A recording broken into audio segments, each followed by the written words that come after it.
curlyt.com. Hello and welcome to this curlyt.com podcast. As always, sponsored by me, myself, and my empty purse. Well, just looking at my bills, I'm getting upset. Now, this is a kind of special podcast for me because it is in direct relation to a YouTube movement called the Fresh Collective, which is just a group of YouTubers who have come together to talk about very important topics they deem relevant. They want to express their viewpoints about specific situations or specific topics that are going on right now. Now, I don't get in front of a camera and shoot videos. I do mostly podcasting. The videos you see at Curly T are DIY and how-to videos, but I really wanted to get in on this question is how do you feel about the portrayal of black women on reality television? Well, all right. If it's a subject on which we can influence what others believe, argument has purpose. Now, I know that, people normally get in front of a video camera. I don't. I'm not going to do that. I'm just going to go off right quick about how I feel on this topic because it has really irritated the crap out of me for the longest time. Now, there's a place for everything. There's a place for ratchet. There's a place for fun. There's a place for, acting a fool and looking at people who are living interesting lives and doing all types of ridiculous things that you would normally do. But the portrayal of black women on TV just paints this false narrative of a monolithic group of narrow-minded, uncouth women who are quick to anger and unworthy of being respected. You know what I mean? The lack of diversity is so apparent that it misleads the general public into believing what they see on television is reality. And the problem with that thinking is that only stereotypical women are suitable to be spotlighted on these type of shows. Now, what I see are stereotypical black women who are part of a harem of baby mamas. These men are collecting baby mamas like people collect stamps or teacups or 1980s memorabilia. Dude got 3, 4, 5, 8, 9, 10 baby mamas with 12, 13 kids. That is why they call him the ready man. What I see are black women fighting over men who don't even respect them enough to be faithful. I thought I told you to kill that story. That's what I see all over. And that's not just reality TV, and that's not just black women, but especially reality TV and especially black women. What I see is women who chase men that are publicly attached to other women. Like you going after somebody's husband, you going after somebody who left you for somebody else, who was cheating on somebody before they even was cheating on the other person with you. I mean, it's so ridiculous. What I see is black women who can't control their anger and lash out at any perceived slight, especially if it's against another female. Women who, for whatever reason, don't know how to express themselves with their mouths, who have to put their hands on somebody, or who actually do express themselves with their mouths, but every other word is a curse word, to the extent where you can't have a conversation. Conversation. Talking with others is one of the most important things you do. And like I said, everything has its place. This would be fine, in my opinion, if this were a small part of the type of black women that you see on TV. But unfortunately, it's not. It's not. You only see a small sliver of what black women are supposed to be. Because the people who create these reality shows are focusing on the stereotype. And they're leaving out other types of black women altogether. You know what I mean? There are more black women who spend time buried in data points and research than they do at the weave shop or chasing behind some bum man.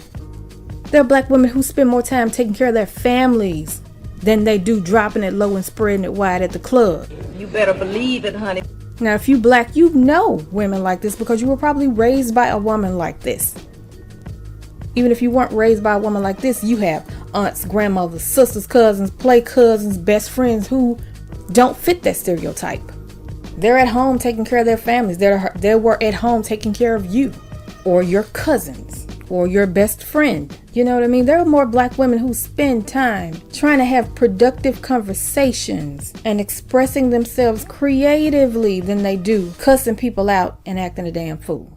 Now, I don't normally curse in my everyday speak, but sometimes I just get upset because what's never highlighted are the black women who are doing what they're supposed to do to take care of themselves, to increase their educations, to make sure that their children are secure. Do you know what I mean? What's never highlighted, I'll put myself in this. I'll put myself in this as an example. What's never highlighted is a nerd like me who prefers to come up with DIY recipes instead of chasing after some bum man who is unappreciative of the type of person that I am. You'll never see someone like me who prefers, I don't know, reading about the Japanese invasion of Korea in 1592 instead of being dragged around by my libido or trying to use what's between my legs to get someone to take care of me. You will never see that. Or if you see it, it's rare. Now, if that's your thing, honey, I ain't shading you. If that's what you're dealing with, I ain't shading you. I'm not. I know that everybody goes through all types of things. What I'm saying is that between the two of us, you would have a much better chance of getting on TV because people seek to exploit your issues. They want to hold you up and other women like you. They want to hold y'all up to public ridicule because people consciously and subconsciously pay attention to the loudest person in the room or to the most tragic events. That's just the way it is. Ticks me off, as I'm sure you can hear. Oof. Let me take a deep breath, child. The Fresh Collective, what y'all done started, I don't know. But understand there are a lot of people who don't have the means or the time or the energy or who just don't want to get in front of a camera and go off. So I'm going to use this podcast as an example, as an illustration of there being a lot of people out there who are passionate about this issue. And so I'm going to stick my 2 cents in, my 4 cents in, my 10 cents in on the mic. And I just hope y'all don't mind. And if books and newspapers and the radio are efficiently controlled, the people will read and accept exactly what the few in control want them to. Behind all of these issues is money. Now, the producers and the creators of these shows are trying to make the biggest amount of money in the shortest period of time. It's in their best interest to find people who will make them money quick. They like that quick money. Follow the crowd. Get the big money. You make a pile and raise a pile. That makes another pile for you. Follow the crowd. We've reached 1 million, 2 million, 5 million. Watch us grow. So they look for the most outrageous, loudmouthed, thirsty women they can find to make for good TV, so they say. But these women are giving them exactly what they're looking for. You know what I mean? Look at the hideous turn. For example, the hideous turn on R&B Divas this latest season, season 3, and sparked all kinds of outrage from almost every YouTuber who regularly reviews the show. Look at how that went left. Now juxtapose that with somebody like Demetria McKinney on The Real Housewives of Atlanta. I mean, she wasn't even on the reunion. And her scenes barely made it into the show. I mean, you know, I can't vouch for whether or not Miss Demetria is a good girl or a ratchet mess in real life. But she made sure not to act a fool in public. Otherwise, she would have been all over the show. Now juxtapose those two. Stacey Francis on R&B Divas LA and Demetria McKinney on Real Housewives of Atlanta. Who did you see most? Who made the cut? Answer promptly. Don't keep the other person waiting. The loudmouth heifer, who was ratchet as all get out. Now, characters who make for good TV, they increase ratings. Y'all know this already. This increases the amount of money the creators can ask for in the next season. It sets up like a system of positive reinforcement for awful behavior. You know what I mean? If I can get $10 every time I slap someone, I'm going to try to slap as many people as I can to get as much money as I can. That's just the way it is. Now look here, you. But if I get slapped every time I talk about reading a book, I'm not going to open my mouth about reading a book because I don't want to get slapped. That's just the way the incentives are laid out in reality television. You acting a fool, you will get more TV time. You sitting down reading a book, honey, don't nobody want to see that. And that may be true, but it's still positive reinforcement for awful behavior. And they even get money on the back end. Like if you were involved, being involved in a production of a hit TV show, a show that has a high rating, makes the resumes of the people who are involved in that show look better. So when they pitch the next project, they'll have a higher chance of getting funding and making it happen. That's where this whole vicious cycle starts, because probably the next show they're going to pitch will be just like the ratchet mess that got the high rating. You understand how this works now? It's a cycle of crap. It's positive reinforcement for awful behavior. I ain't no other way I can say it. And inevitably, because of this, black women are seen as immature and out of control, which means they need to be controlled by some other authority. You know what I mean? That's seen as having an attitude about the simplest situations and arguing with everybody over everything. So that when a real black woman has a disagreement with someone about something, it's immediately seen as more hostile than it would be if this were a white woman who made the exact same argument. You know what I mean? You are immature and your complaints are less valid because, you know, we watch Love and Hip Hop, so we know how you people act. That's the attitude against black women. They're seen as needing to be controlled or handled by someone outside of their group. So that because of this, the person that you're arguing with, the person who is on the receiving end of those disagreements, are always quick to want to get someone of a higher authority to intervene in a disagreement. Like, for example, if you have a disagreement with a coworker, instead of trying to work it out, they run tell the boss, because obviously the boss needs to be there so they can rein you in. What I say goes, see? I'm the law around here. And put a muzzle on your mouth because you are obviously out of control. Because, you know, they watch Love and Hip Hop, so they know how you people act. So that you can never be a black woman who is simply expressing her opinion. You have to be a problem. And subsequently, your complaints aren't valid because, you know, they watch Love and Hip Hop, so they know how we are. Like, I don't know what else to say other than the fact that the portrayal of black women on TV, especially in reality, on these reality shows, are just...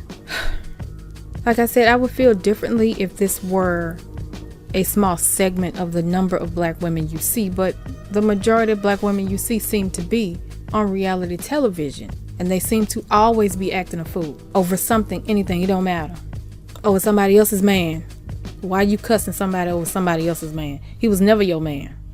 You baby mama number 3, 4, 5, 6, 7, 8, 9, 10. And you gonna trust to lay claim on some dude? Really? Really? Really? But that's what we see. Everybody has their hand in the pot trying to grab as much money as they can.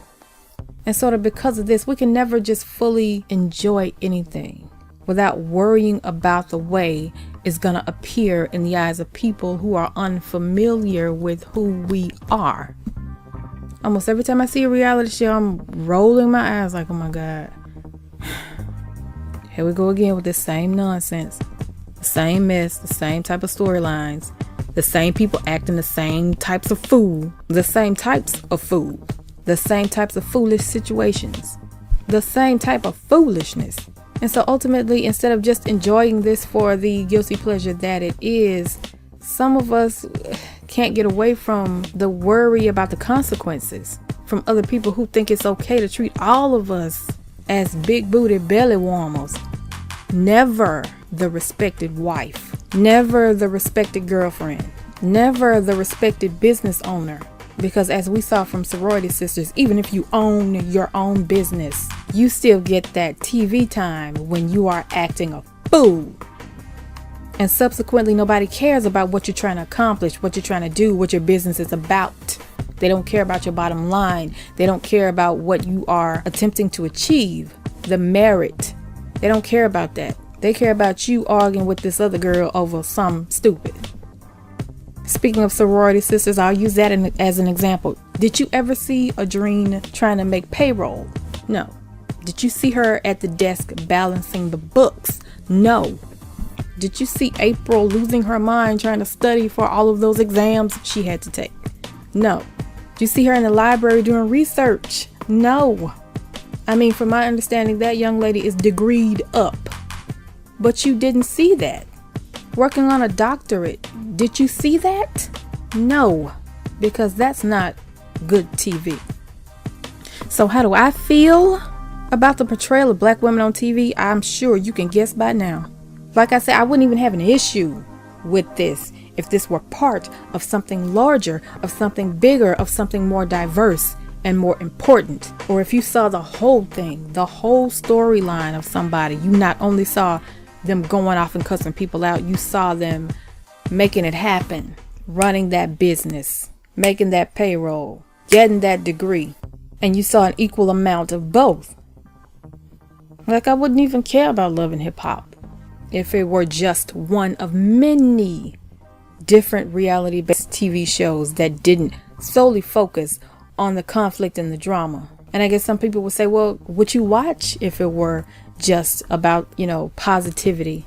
I have done that. We do that all the time. We used to do it all the time when we had all of these different types of shows with black women on TV, including The Cosby Show, including A Different World, including Living Single, including Martin. And you can say those shows had their own types of, their own stereotypes too. That's fine. You can talk about that. Okay. But they are in no way, shape, or form the same as what we regularly see on reality television. People can write very diverse characters. Stepping out of reality TV, people can write very diverse characters. I remember watching Hawthorne with Jada Pinkett Smith. Her character, honey, was all types of ratchet. She was married to the white dude and cheating on him with the other dude, and her life was just full of drama. But it was the whole story of who she was that you got to see. It wasn't just about her being a ratchet bleep. You saw her at work. When is the last show where you saw a respected black woman at work working hard when her job wasn't stripper, when she wasn't trying to sleep with the producer to get in the studio? Like, outside of Shonda Rhimes, that mess doesn't exist, seemingly.